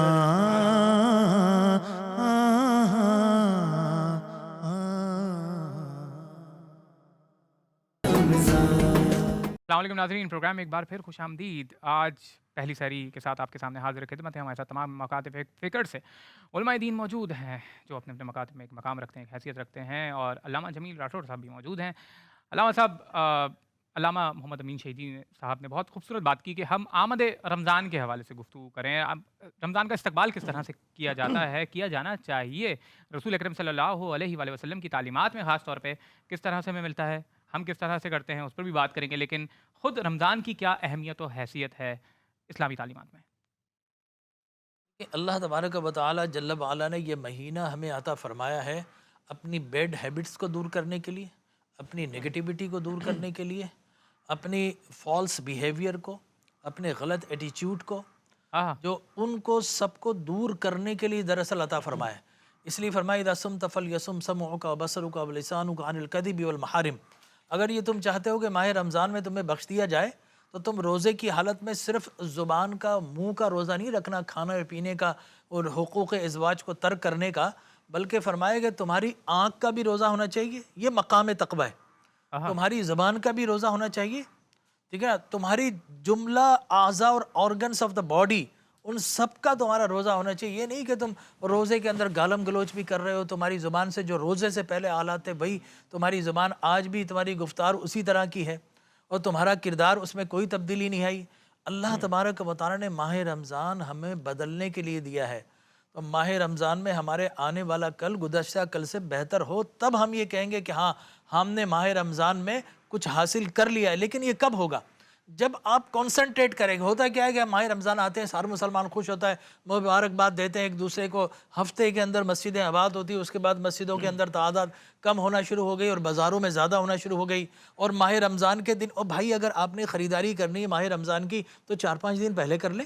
ماہ رمضان میں تو آپ کو جس طرح صحابہ کرام رضوان اللہ تعالی علیہم اجمعین کا طریق تھا، اپنا سارا اسٹیمیشن کرتے تھے، اپنی مال تجارت کا کتنی زکوٰۃ نکال لی، ہمارے ویسینٹی میں، ہمارے پڑوس میں کون کون ہمارے غربا موجود ہیں، یتامہ مساکین موجودہ، اعزا اقربا جو کہ ڈیزرو کرتے ہیں، لہٰذا ان کو کس کس طریقے سے ہم نے ان کے پیٹ کے پتھر ہٹا کر ان کے دسترخوان کو آباد کرنا ہے، ان کے چولہوں کے اندر ہم نے جلنے کے لیے کچھ لکڑیاں ڈالنی ہیں، یہ سارے کا سارا کرتے تھے۔ تلاوت قرآن کا اہتمام کیا کرتے تھے، کمر اپنی کس لیا کرتے تھے۔ جس طرح آقا کریم علیہ الصلوۃ والتسلیم ماہ رمضان میں اجود الناس کان ماجد من الریح المرسلہ، کہ جس طرح ہواؤں کے جھکڑ چلتے ہیں اس طرح سرکار دو عالم صلی اللہ علیہ وسلم ماہ رمضان میں سخاوت کیا کرتے تھے۔ لہٰذا ہم نے یہ سارا انتظام، دیکھیے ہم کیا کرتے ہیں، ہم کنسنٹریٹ نہیں کرتے، ہم فوکس نہیں کرتے۔ ابھی اب دیکھیے مجھے امریکہ جانا ہو تو میں پورا اپنا بیگ 4-5 دن پہلے تیار کرتا ہوں کہ صاحب مجھے کون سے دن کیا لباس پہننا ہے، کس پروگرام میں کیا رکھنا ہے۔ تو ماہ رمضان کی بھی پریپریشن ہونی چاہیے کہ میں نے اپنی، اب ہوتا کیا ہے ماہ رمضان کے اندر اگر کوئی سگریٹ نوشی کر رہا ہے اور ہر کوئی یہ کہتا ہے کہ smoking is the bad for your health, ٹھیک ہے نا، تو آپ یہ دیکھ لیں کہ جتنی بھی اگر آپ جائیں نا پیتھولوجی اگر آپ پڑھیں تو اس میں آپ کو ہر سائیڈ ایفیکٹ کے اندر اسموکنگ جو ہے سب سے ٹاپ پر نظر آئے گا، اس کے بعد آپ کو جو ہے وہ شراب نوشی نظر آئے گا، ٹھیک ہے نا، اس کے بعد آپ کو دیگر عوامل نظر آئیں گے۔ لہٰذا اگر کوئی پان خوری کرتا ہے جس سے آپ کو جو فرنجائٹس اور آپ کو کینسر ہوتے ہیں گلے کے، یہ ساری چیزیں اگر ان کو ایوائڈ کرنے کے لیے اگر ماہ رمضان میں یہ فوکس کر لے کہ نہیں جناب 12 سے 13 گھنٹے فقط اسموکنگ ترک نہیں کروں گا، پورے رمضان میں کروں گا، آپ یقین جانیے کہ وہ پورے سال اسموکنگ چھوڑنے والا بن جائے گا۔ کوئی غیبت کرتا ہے، آپ تو ہم غیبت کو بھی انجوائے کرتے ہیں نا، گوسپنگ کو، بیک بائٹنگ کو ہم انجوائے کر رہے ہوتے ہیں، یہ ہماری ہیبٹس میں آ گیا ہے، ہمیں پتہ بھی نہیں چلتا، ہمارا سب کانشیس جو غیبت سے بھرا ہوا ہے، لہٰذا جب بھی ہم غیبت کرتے ہیں، انجوائے کرتے ہیں، کانشیس کو سب کانشیس ٹیک اوور کر لیتا ہے۔ لہٰذا آپ کو اپنی اس ہیبٹ کو ترک کرنا ہے، آپ نے فقط اپنے ظاہر کو نہیں چمکارا، اپنے باطن کو روشن کرنا ہے۔ لہٰذا اگر کسی نے اپنے باطن کو روشن کر لیا تو فرشتے جو ہے عید الفطر کے دن استقبال کرنے قطار در قطار آسمانوں سے نازل ہوں گے، اسے مبارکباد پیش کریں گے۔ لیکن یہ کب ہوگا؟ جب فوکس کریں گے، اپنے آپ کو فوکس کر لیجئے۔ ماہ رمضان آ گیا ہے، اب میں نے اس انداز سے میرے اندر یہ نہیں کہ، اور دیکھیے استفتی قلبک، حضور نے فرمایا اپنے دل کو مفتی بنا لو، تو آپ کے اندر کیا برائی ہے سب سے پہلے آپ خود جانتے ہیں، آئینے کے سامنے کھڑے ہونے کی ضرورت نہیں، اپنا احتساب کیے، حاسبو قبل ان تحاسبو، اپنا احتساب کیجئے، آپ کو پتہ چل جائے گا، آپ سب کو پتہ ہوتا ہے کہ میرے اندر یہ ویکنیسز ہیں، یہ ڈیفیشینسیز ہیں، ان ڈیفیشینسیز کو فل کرنے کے لیے آپ نے کیا کرنا ہے؟ ماہ رمضان میں اپنی ہیبٹس کو ختم کرنا ہے، ترک کرنا ہے۔ فقط یہ نہیں کہ روزے کی حالت میں آپ نے جناب کھانا پینا چھوڑا ہے، نہیں، جب روزے کے اندر آپ کھانا پینا تنہائی میں نہیں کرتے کہ اللہ دیکھ رہا ہے، تو کیا وہ اللہ تمہیں غیبت کرتے ہوئے نہیں دیکھے گا، جھوٹ اللہ بولتے ہوئے اکبر، نہیں دیکھ رہا؟ اللہ کیا اکبر، اللہ فقط رمضان میں دیکھتا ہے؟ رمضان کے علاوہ اللہ تبارک و تعالیٰ نہیں دیکھتا؟ اللہ علام الغیوب ہے، جس طرح رمضان میں دیکھتا ہے رمضان کے علاوہ بھی دیتا ہے۔ اس نے خارجی شیطان بند کر دیا ہے، ٹھیک ہے نا؟ اللہ تبارک و تعالیٰ نے غلقت ابواب جہنم وسلسلۃ الشیاطین، ان کو جگڑ دیا ہے۔ لیکن اب آپ نے کیا کرنا؟ یہ باطنی شیطان جو نا عادتوں کا شیطان ہے، یہ جو حوث کا شیطان ہے، جو لسٹ ہے، آپ کی ٹیمپٹیشن ہے، آپ کی ایمبیشن سے بھیجا، یہ جو نفس کا شیطان ہے، اس کو آپ نے کنٹرول کر لیا تو ماہ رمضان کے بعد باطنی شیطان کھول بھی دیا جائے، آپ کا کچھ نہیں بگاڑ سکے گا انشاءاللہ۔ کیا کہہ رہے ہیں قاری صاحب؟ ظاہر ہے دل کو صاف کرنے کی بات ہو رہی ہے، باطن کو پاک کرنے کی بات ہو رہی ہے، اور ظاہر ہے اس کو جوڑا جا رہا ہے استقبال رمضان سے اور ماہ رمضان کی اہمیت سے۔ ایک تزکیہ نفس کی اصطلاح بھی اسلامی تعلیمات میں استعمال کی جاتی ہے، وہ کیا چیز ہے؟ اس کو کس طرح سے ہم بروئے کار لا سکتے ہیں رمضان میں؟ جزاک اللہ۔ آپ کے سوال کو اگر میں دو حصوں میں تقسیم کروں تو وہ یوں ہوگا کہ ایک ہوتا ہے روزہ رکھنا اور ایک ہوتا ہے روزہ پانا۔ آہا، بچپن میں ماں باپ ہم سے پوچھتے تھے بیٹا روزہ رکھا ہے؟ جی ابو رکھا ہے۔ کہاں رکھا ہے؟ فریج میں رکھا ہے۔ وہ جو بچپنا ہے نا اب تک لوگوں کے اندر موجود ہے۔ روزے فریج میں رکھے ہیں، ڈی فریزر میں رکھے ہیں، اسی کا وہ افطاری ہوگی تو روزے نکلیں گے، ہم روزے کھولیں گے چونکہ ہم نے روزہ رکھا ہوا تھا۔ جس طرح محترم راٹھور صاحب نے گفتگو فرمائی، بہت خوبصورت گفتگو فرمائی۔ حضرت عبداللہ بن مسعود رضی اللہ تعالیٰ عنہ نے ان کا ایک قول ہے، فرماتے ہیں کہ اگر کوئی شخص روزہ رکھتا ہے تو وہ یہ سمجھے کہ میرے کان کا بھی روزہ ہے، میری آنکھ کا بھی روزہ ہے، میری زبان کا بھی روزہ ہے۔ خالی یہ جو پیٹ میں ہم نے روزہ رکھ رکھا ہے نا، یہ روزہ رکھا ہوا ہے، اسی کو ہم رکھتے ہیں، اسی کو کھولتے ہیں۔ جو تزکیے کا سوال آپ نے کیا ہے وہ اصل روزہ پانے سے متعلق ہے کہ روزے کا اجر کیسے پائیں گے، روزے کا مقصد کیسے پائیں گے، روزے کا ثواب کیسے پائیں گے۔ کیونکہ قرآن مجید نے اور احادیث مبارکہ نے روزے کے ساتھ اور روزے کی عبادات کے ساتھ ایمان کے ساتھ ایک اور لفظ جوڑا ہے، وہ ہے احتساب۔ من صام رمضان ایمانا و احتسابا، اسی طرح من قام رمضان ایمانا و احتسابا، من قام لیلۃ القدر ایمانا و احتسابا۔ پھر اس کا فائدہ بتایا کہ غفر لہ ما تقدم من ذنبہ۔ ایمان تو تقریباً ہم سب جانتے ہیں، یہ احتساب کیا ہے؟ عموماً ہم لوگ یہی ترجمہ کر دیتے ہیں کہ اللہ کی خوشنودی کے لیے، اللہ کی رضا کے لیے۔ رضا تو ہر شخص چاہ رہا ہے، پھر اگر میں روزہ بھی اللہ کی رضا کے لیے رکھے بیٹھا ہوں تو وہ روزہ مجھے وہ کچھ دے کیوں نہیں رہا؟ جو فائدے روزے میں رکھے گئے ہیں، جو فائدے نماز میں رکھے گئے، میں روز نماز پڑھ رہا ہوں، مجھے وہ نماز فائدہ دے کیوں نہیں رہی؟ میں نمازی بھی ہوں، دودھ میں پانی بھی ڈالتا ہوں، میں روزے دار بھی ہوں، دودھ میں پانی بھی ڈالتا ہوں، میں روزے دار بھی ہوں اور غیبت کرنے میں مجھے مزہ آ رہا ہے، میں روزے دار بھی ہوں اور گالیاں بھی بیٹھے دے رہا ہوں، روزے دار بھی ہوں، جھوٹ بولتا ہوں، دکان پہ قسمیں کھا کے، جھوٹی قسمیں کھا کے اپنا سامان بیچ رہا ہوں، لیکن روزے دار بھی ہوں، میں نمازی بھی ہوں۔ یہ چیزیں ہمیں کیوں نہیں روک رہی؟ اس کی وجہ یہ ہے ہم نماز پڑھ رہے ہیں، روزہ رکھ رہے ہیں، عبادتیں کر رہے ہیں۔ عبادت کا ہم نے مقصد سمجھا ہوا ہے ثواب، وہ اجر، حالانکہ عبادتوں کا مقصد ہماری تربیت تھا، ہمیں مسلمان کے ساتھ ساتھ انسان بنانا تھا، یہ عبادتوں کا مقصد تھا۔ اور جن لوگوں نے اس مقصد کو سمجھا تھا، آپ اسلاف میں چلے جائیں، شروع میں چلے جائیں، اہل بیت میں چلے جائیں، صحابہ کرام میں چلے جائیں، وہ لوگ صرف یعنی انسان بھی ہیں اور مسلمان بھی ہیں اور دوسرے کا درد بھی ہے، تقوی بھی ہے۔ اس روزے کے ساتھ تزکیہ، تقوی اور احتساب، یہ تین چیزیں، چونکہ قرآن کہتا ہے لعلکم تتقون، روزے کا مقصد یہ ہے تاکہ تم میں تقوی پیدا ہو۔ اب یہ تقوی کیا ہے؟ اللہ کا ڈر تو ہم سارے ترجمہ کرتے ہوئے ہیں اللہ کا ڈر ہے۔ سوال یہ ہے کہ ڈرنا کہتے جی ڈرنا کہتے کسے ہیں؟ ایک آدمی سانپ سے ڈرتا ہے، شیر سے ڈرتا ہے، کیا نعوذ باللہ اللہ کا ڈر بھی ایسا ہے؟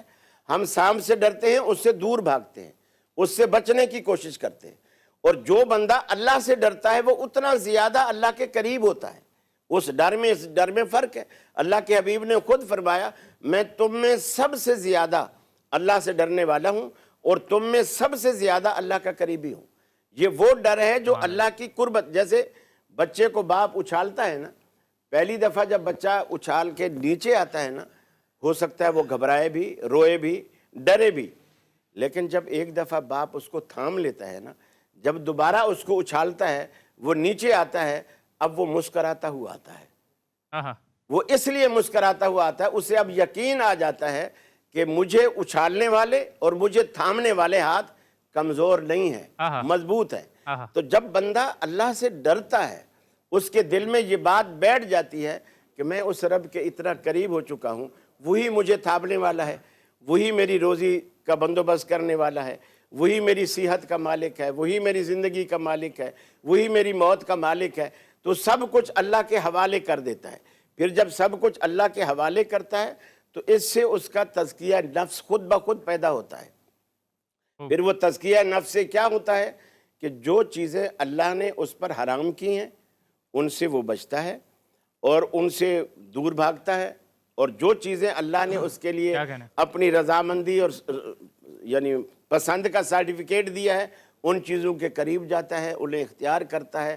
پھر وہ تطہیر جو روزے کا اصل مقصد ہے، جو بھوکا اور پیاسا رہنا نہیں تھا، ہماری روحانی تربیت تھا، ہماری روح کو پروان چڑھانا تھا، ہمیں صحیح معنوں میں مسلمان بنانا تھا، وہ پھر تزکیہ جب حاصل ہوتا ہے تو پھر اس کی روح بھی پاک ہوتی ہے، اس کا جسم بھی پاک ہوتا ہے، اس کی سوچ پاک ہوتی ہے، اس کی نیت پاک ہوتی ہے، اس کی فکر پاک ہوتی ہے، پھر وہ ایک پاکیزہ مسلمان بن کے جو اللہ کو مطلوب انسان ہوتا ہے، روزے کے بعد، قرآن کی تلاوت کے بعد، نماز کے بعد، پھر وہ بن کے اللہ کے حضور کھڑا ہوتا ہے۔ کیا کہہ رہے ہیں قاری صاحب، بہت خوبصورت، بہت ہی خوبصورت بیان، اور خاص طور پہ رمضان المبارک کے استقبال میں اس قسم کے بیانات علماء دین سے آتے ہیں تو ظاہر ہے لوگوں کے اندر بھی ایک موٹیویشن پیدا ہوتی ہے۔ ناظرین ایک چھوٹا سا بریک لیتے ہیں، بریک کے بعد دوبارہ حاضر ہوتے ہیں۔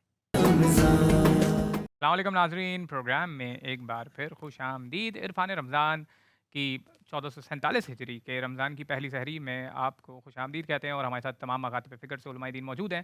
ڈاکٹر مفتی رشید احمد خورشید صاحب بھی موجود ہیں۔ ڈاکٹر صاحب، تقویٰ ایک بہت ہی اہم موضوع ہے، اور پھر جب رمضان کا مقصد بھی یہی بتایا جا رہا ہے کہ تاکہ تم تقویٰ اختیار کر سکو، اسی لیے روزے تم پر فرض کیے گئے ہیں، تو ظاہر ہے اس کی اہمیت اور مزید اجاگر ہو جاتی ہے۔ اس پر میں آپ سے بھی کمنٹ چاہتا ہوں کہ تقویٰ ایگزیکٹلی کیا چیز ہے؟ جی بہت شکریہ۔ دیکھیں رمضان کے حوالے سے ماشاءاللہ بہت اچھی باتیں چل رہی ہیں۔ میں سمجھتا ہوں جتنے ہمارے سننے والے ہیں ان کو ان باتوں پہ عمل کی نیت کرنی چاہیے۔ اتنی اچھی اچھی باتیں قرآن حدیث کی روشنی میں سیکھنے سمجھنے کو مل رہی ہیں۔ تقویٰ کا بنیادی تصور ابھی جیسے قاری صاحب نے بات کی کہ بھائی انسان گناہوں سے بچنے والا، حرام کام سے بچنے والا بن جائے۔ رمضان المبارک میں سمجھتا ہوں اگر تقویٰ حاصل کرنا ہے تو ایک تو رمضان کا روزہ فرض ہے، وہ اس لیے رکھنا ہے کہ اللہ نے فرمایا کتب علیکم الصیام، اور آگے فرمایا لعلکم تتقون۔ اس کا مطلب یہ ہے کہ تقویٰ حاصل کرنے کی جو پہلی سیڑھی ہے رمضان المبارک میں، وہ روزے کے بغیر حاصل نہیں ہو سکتی۔ پہلی بات یہ۔ دوسری بات، حدیث شریف میں آتا ہے رسول اللہ صلی اللہ علیہ وسلم نے ارشاد فرمایا من لم يدع قول الزور والعمل به فليس لله حاجة في ان يدع طعامه وشرابه، کہ جو آدمی جھوٹی بات کہنا نہیں چھوڑتا، جھوٹی بات پر عمل کرنا نہیں چھوڑتا، اللہ کو اس کے کھانا پینا چھوڑنے کی کوئی ضرورت نہیں ہے۔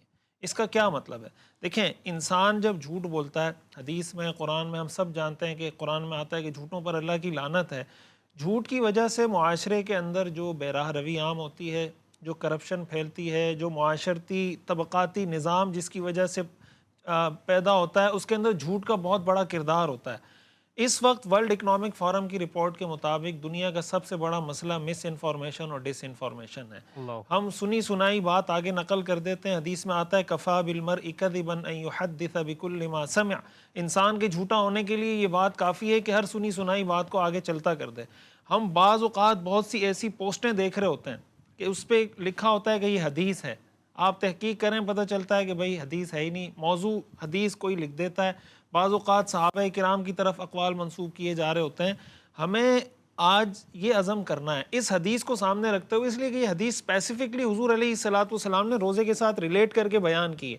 اس کا مطلب کوئی خاص تعلق ہے۔ تقویٰ کی جو آپ نے بات کی کہ تقویٰ حاصل کیسے ہوگا، تو ہم کم از کم رمضان المبارک میں اس چیز کی نیت اور ارادہ کریں کہ بھائی رمضان میں ہم جو بات زبان سے نکالیں تو تحقیق کر کے نکالیں. ان جاءکم فاسق بنبأ فتبینوا ان تصیبوا قوما بجہالۃ فتصبحوا علی ما فعلتم نادمین. جب تک ہمیں کسی بات کی اتھینٹسٹی کا، اس کے استناد کا پتہ نہ ہو کہ یار یہ بات مستند ہے، صحیح ہے، اس وقت تک ہم وہ بات اپنی زبان سے نہ نکالیں. پہلی بات. دوسری بات، اسی کو ہم آگے بڑھائیں. حدیث شریف میں آتا ہے، صحیح بخاری کی حدیث ہے، رسول اللہ صلی اللہ علیہ وسلم کا ارشاد ہے، اذا کان صوم یوم صوم احدکم فلا یرفث ولا یسخب، کہ جب کسی کا روزہ ہو نہ تو بے حیائی کی باتیں کریں، نہ چیخے چلائے. فإن صابہ، اگر اس کو کوئی گالی دے، ایک روایت میں آتا ہے او قاتلہ، اس کے ساتھ کوئی لڑے، وہ آگے سے کہہ دے انی امرؤ صائم، کہ میں روزے سے ہوں. آپ مجھے بتائیں ہمارے ہاں روزے میں لڑائی ہوتی اس لیے کہ میں روزے سے ہوں. اللہ اکبر، بالکل ٹھیک کر رہے ہیں. گھروں میں پھڈے کیوں ہوتے ہیں؟ افطاری کے وقت شوہر آئے گا، کوئی چیز اٹھا کے پٹخ کے دیوار میں مار دے گا، پلیٹ اٹھا کے ادھر پھینک دے گا. بھائی کیوں؟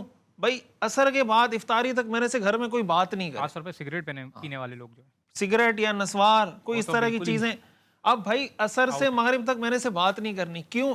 ان امرؤ صائم، میرا روزہ ہے. حدیث میں آتا ہے اگر کوئی تمہیں گالی دے تو تم آگے سے گالی نہیں دینا، اور گالی کے جواب میں یہ کہنا کہ میں روزے سے ہوں. اس کا مطلب روزہ دار کبھی گالی نہیں دیتا. آپ کبھی سڑک پہ نکلے نا، ہمارے یہاں افطاری کے وقت جو فروٹ بیچنے والے ہوتے ہیں، رکشہ چلانے والے، آپ دیکھیں گتم گتا ہوتے ہیں، لڑائی چل رہی ہے، پھڈے چل رہے ہیں. ہم اس چیز کا عزم کریں. اس کے بغیر تقویٰ کیسے حاصل ہوگا؟ حضور فرما رہے ہیں کہ اگر کوئی تم سے لڑے تو اگر لڑنے والے کو گالی دینے کی اجازت نہیں ہے جواب میں، تو خود سے انیشیٹ کر کے گالی دینے کی اجازت کہاں سے ہو جائے گی؟ حدیث میں منافق کی نشانیوں میں ایک نشانی یہ بتائی، اذا خاصم فجر، کہ جب کسی سے لڑتا ہے تو گالی دیتا ہے. اگر آپ کا کسی سے کوئی سیاسی اختلاف ہے، کوئی مسلک کا اختلاف ہے، کسی قسم کا کوئی اختلاف ہے، بھائی گالی دینا، گالم گلوچ کرنا، گھٹیا زبان استعمال کرنا، اسلام میں اس کی کہاں سے اجازت آ گئی؟ رسول اللہ صلی اللہ علیہ وسلم کے بارے میں قرآن میں آتا ہے انک لعلی خلق عظیم. یہ خلق عظیم حضور کے کیا تھے؟ یہی اخلاق تو ہمیں سکھا کر گئے. تو روزے میں ہم اپنی زبان کو کنٹرول کریں. یعنی ان دونوں چیزوں کو اگر آپ دیکھیں، اس کا زبان سے بڑا. اور تیسری چیز میں سمجھتا ہوں کہ رمضان ہمیں یہ پریکٹس کروانے آتا ہے کہ بھائی حلال کھانا چھوڑ دو، حلال پانی پینا چھوڑ دو، حلال بیوی چھوڑ دو. حرام تو بالکل. پھر تو جو آدمی خدا نخواستہ رشوت لے رہا ہے، کرپشن کر رہا ہے، 2 نمبری کر رہا ہے، فراڈ کر رہا ہے، اس کو کم از کم رمضان میں یہ نیت کر لینی چاہیے کہ یار میں رمضان میں کم از کم حرام نہیں کھاؤں گا. کسی نے بہن کا حق دبایا ہوا ہے میراث میں، تو ارادہ کر لے کہ یار میں بہن کا حق دوں گا. یتیم بھتیجے کا حق دبایا ہوا ہے، ارادہ کر لے کہ یار میں یہ حق دوں گا. اگر وہ رمضان میں یہ سارا حرام کھا رہا ہے تو ظاہر ہے اس کو رمضان کی برکتیں پھر کہاں سے حاصل ہوں؟ بالکل ٹھیک کر رہے ہیں علامہ صاحب. مفتی صاحب ایک اشکال ہے چھوٹا سا. جی ماشاءاللہ، نہ آپ سگریٹ پیتے ہیں، نہ آپ نسوار لیتے ہیں، تو یہ گھر میں شوہر آ کے برتن پٹکتا ہے، یہ آپ کو کیسے پتہ چلا؟ بڑا اچھا قاری صاحب نے بڑا اچھا سوال کیا. اور میں سمجھتا ہوں اصل میں ہم تو پبلک میں رہنے والے لوگ ہیں نا، اپنے ماحول میں دیکھتے ہیں، نہیں اپنے اصل محلے میں دیکھتے ہیں، اپنے رشتہ داروں میں دیکھتے ہیں. ہمارے ہاں ایسے کیسز آتے ہیں. قاری صاحب آپ پڑوس میں تو نہیں رہتے حضرت؟ قاری صاحب کو ہو سکتا ہے پتہ چلا ہو بھی پٹافٹ. اصل میں گھروں میں آپ یقین کریں، بعض لوگ مسئلے مسائل پوچھتے ہیں نا، مفتی صاحب یہ مسئلہ ہو گیا، کبھی کسی عورت کا فون آ رہا ہے، کبھی کسی مرد کا فون آ رہا ہے، بھائی طلاقیں ہوئی ہیں. کیوں؟ بھائی روزہ ہے میرا. کیوں بھائی روزے میں؟ تو تم لوگ انسانیت سے نکل کے وحشی بن جاتے ہیں. اچھا میں یہاں پر ایک تھوڑا سا ایڈ کر دوں. دیکھیے ہوتا کیا ہے، ہمارا جو برین ہے نا، نیورونز، یہ صرف اور صرف شوگر یوز کرتے ہیں. نو کاربوہائیڈریٹ، نو پروٹین، نو فیٹس، یہ صرف شوگر. اب ہوتا کیا ہے کہ 8 سے 10 گھنٹے میں، وہ خاص طور پہ شوگر پیشنٹ، ٹھیک ہے نا، تو وہ ان کی شوگر آہستہ آہستہ کم ہونا شروع ہو جاتی ہے. اور دماغ جو ہے صرف شوگر یوز کرتا ہے. تو یہ جو عصر اور مغرب کا دورانیہ نا، یہ سب سے بڑا امتحان ہے. اس کا مطلب اپنے آپ جو چڑچڑے ہو رہے ہیں نا، اس کی وجہ ہے کہ دماغ کے اندر شوگر کم ہو رہی ہے. اور آپ حالانکہ آپ کے اندر گلائکوجن ہے نا، وہ گلوکونیوجینوسس تو بند ہوگی، لیکن گلائکولائسس ہوتی ہے، وہ پہنچ رہی ہے، لیکن پھر بھی نہیں پہنچ رہی. اسی لیے رسول خدا صلی اللہ علیہ وسلم نے تمر یا کھجور سے جو ہے وہ روزہ کھولا ہے. It is a instant sugar. اس کے اندر آپ کو شوگر بھی فوراً پہنچتی ہے، آئرن بھی پہنچ رہی ہے، کیلشیم بھی ہے، میگنیشیم بھی ہے، فاسفورس بھی ہے، فاسفیٹ بھی ہے، آئرن، ساری چیزیں اس کے اندر ہے. تو یہ جو امتحان ہے نا، آپ نے جو فرمایا کہ چڑچڑا پن، اور عام طور پہ انسان عصر کے وقت ہی قریب گھر میں گھستا ہے، تو یہی کنٹرول ہے اور یہی میں سمجھتا ہوں امتحان ہے. بالکل. اور رسول اکرم صلی اللہ علیہ وسلم کی جس طرح سے اشارہ ہوا کہ ہر عمل میں، ہر جو بھی کام رسول اکرم صلی اللہ علیہ وسلم نے کیا، اگر وہ کھجور بھی کھاتے تھے، ظاہر ہے تو اس کے اندر بھی کوئی حکمت پوشیدہ تھی. ناظرین ایک چھوٹا سا بریک لیتے ہیں، بریک کے بعد دوبارہ حاضر ہوتے ہیں. السلام علیکم ناظرین، پروگرام میں ایک بار پھر خوش آمدید۔ آج 1447 ہجری کے رمضان کی پہلی سحری میں ہم آپ کے سامنے موجود ہیں۔ تمام مکاتب فکر کے علماء دین ہمارے ساتھ موجود ہیں اور علامہ محمد امین شیری صاحب بھی موجود ہیں۔ علامہ صاحب، تقوی کی بھی بات ہو رہی ہے اور تزکیہ نفس کی بھی بات ہو رہی ہے، کیا ان دونوں کے درمیان کوئی گہرا تعلق ہے؟ بسم اللہ الرحمن الرحیم۔ یہ رسول کریم صلی اللہ علیہ وآلہ وسلم نے اس مہینے کی جو بنیادی حکمت ہے، اس حکمت کو اپنے اس خطبے میں بیان کیا ہے اور اس میں اس چیز کو بھی بیان فرمایا ہے۔ رمضان المبارک انسان کے اندر کی دنیا کی تطہیر کا آغاز ہے، چونکہ جب انسان بھوکا ہوتا ہے تو بھوک کی کیفیت انسان کو نسبتاً نرم کر دیتی ہے، اللہ کے قریب تر کر دیتی ہے۔ پیاس کی کیفیت انسان کو اللہ کے قریب تر کر دیتی ہے۔ انسان جب مشکل سے گزر رہا ہوتا ہے تو اس وقت بار بار اس کو اللہ یاد آ رہا ہوتا ہے۔ یہ مبارک مہینہ جب داخل ہوتا ہے تو اس مبارک مہینے کے اندر جو رحمتیں انسان کو گھیرتی ہیں، ان رحمتوں میں رسول کریم صلی اللہ علیہ وآلہ وسلم نے سب سے پہلی جو ذمہ داری ہماری لگائی کہ اس حکمت کو ہم کیسے حاصل کریں، وہ یہ ہے فَاسْأَلُوا اللَّهَ بنیات صادقہ وقلوب طاہرہ ان یوفقکم اللہ بصیام ہذہ الشہر۔ کوشش کرو کہ پاکیزہ ترین قلوب کے ساتھ اور خالص ترین نیتوں کے ساتھ اللہ کی بارگاہ میں ہاتھ اٹھاؤ، دعا کرو کہ اللہ تمہیں اس مبارک اور مقدس مہینے میں درست طور پر روزہ رکھنے کی توفیق عطا فرمائے۔ یعنی تمہیں یہ توفیق دے، بھوکا رہنا روزہ رکھنا نہیں ہے۔ جس طرح سے نماز کے لیے تکبیر کہہ کر اللہ اکبر کہہ کے اور پھر سلام پھیر کر اٹھ جانا، یہ نماز نہیں ہے جب تک انسان کی روح اللہ کی بارگاہ میں حاضر نہ ہو۔ جب ہم نماز کے بارے میں کہتے ہیں ان الصلاۃ تنہی عن الفحشاء والمنکر، نماز فحشاء اور منکرات سے روکتی ہے، قرآن نے یہ کہا ہے۔ اگر ایک شخص نماز پڑھنے کے باوجود اور جماعت سے پڑھنے کے باوجود، 5 اوقات میں پڑھنے کے باوجود رشوت بھی لیتا ہے، باہر گناہ بھی کرتا ہے، غیبت بھی کرتا ہے، حرام بھی کھاتا ہے، لڑتا جھگڑتا بھی ہے، تو وہ نماز شکل تو ہے، نماز نہیں ہے۔ اسی طرح سے وہ روزہ جس میں انسان بھوکا رہتا ہے، پیاسا رہتا ہے، ایک خاص ڈیوریشن کے دوران یہ دورانیہ گزارتا ہے، وہ جب تک اس کے باطن کی زندگی میں مؤثر نہ ہو اس وقت تک وہ صرف بھوک اور پیاس ہے، وہ روزہ نہیں ہے۔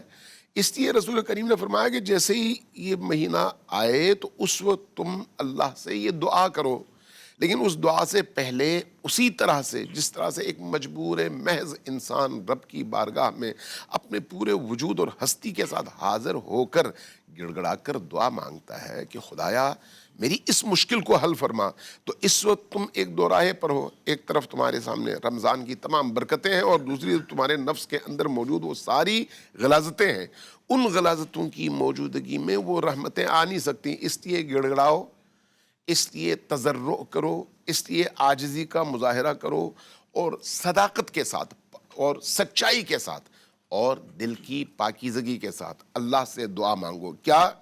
ان یوفقکم لصیامہ، کہ تمہیں اللہ روزہ رکھنے میں کامیاب فرمائے اور توفیق دے، اور دوسرا وتلاوت کتابہ، اللہ کی کتاب کی تلاوت کی تمہیں توفیق دے۔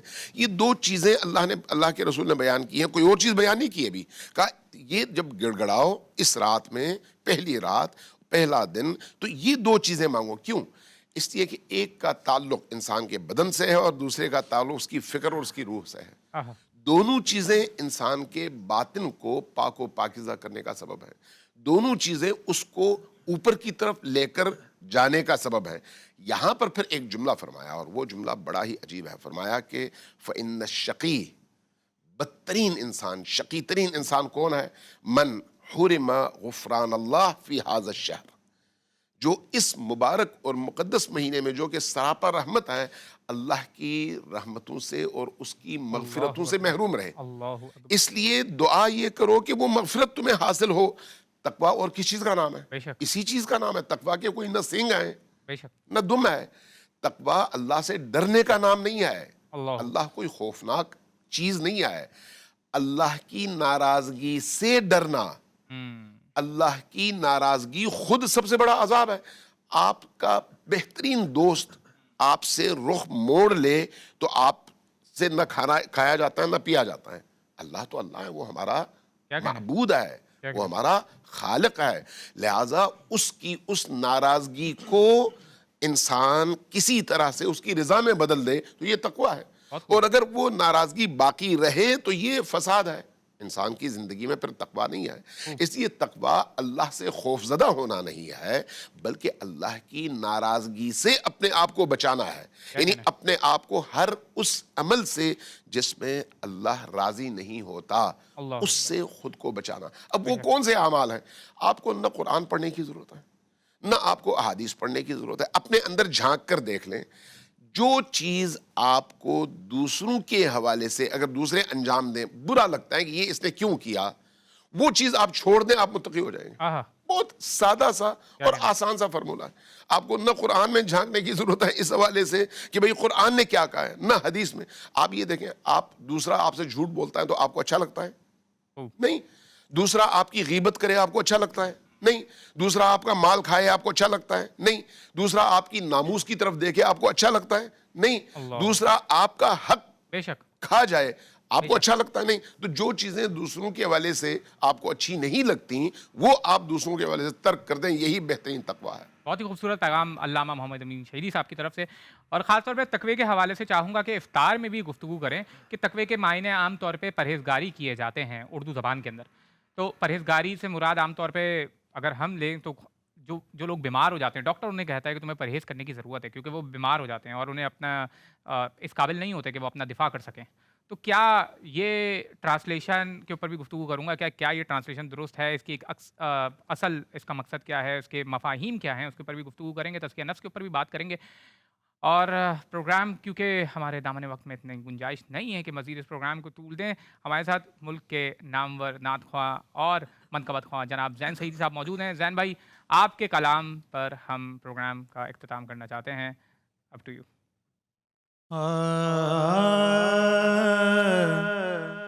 مولا کی رحمتوں کا خزینہ نظر میں ہے، مولا کی رحمتوں کا خزینہ نظر میں ہے. صلی علی کے شہر مدینہ نظر میں ہے، صلی علی کے شہر مدینہ نظر میں ہے. اور طوفان نظر میں ہے، نہ سفینہ نظر میں ہے، طوفان نظر میں ہے، نہ سفینہ نظر میں ہے. تیرا کرم ہی شاہ مدینہ نظر میں ہے، تیرا کرم ہی شاہ مدینہ نظر میں ہے. اور بنت رسول، یہ ہے تقویٰ، بنت رسول تیری غذا یاد ہے مجھے، بنت رسول تیری غذا یاد ہے مجھے. کہ نان شعیرو نان شبینہ نظر میں ہے.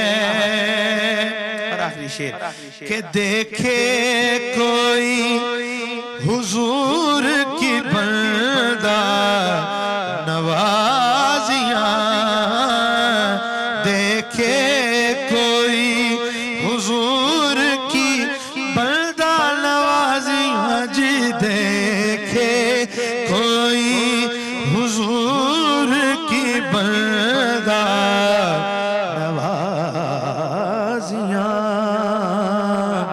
کہ مجھ سا ذلیل مجھ سا کمینہ نظر میں ہے، مجھ سا ذلیل مجھ سا کمینہ نظر میں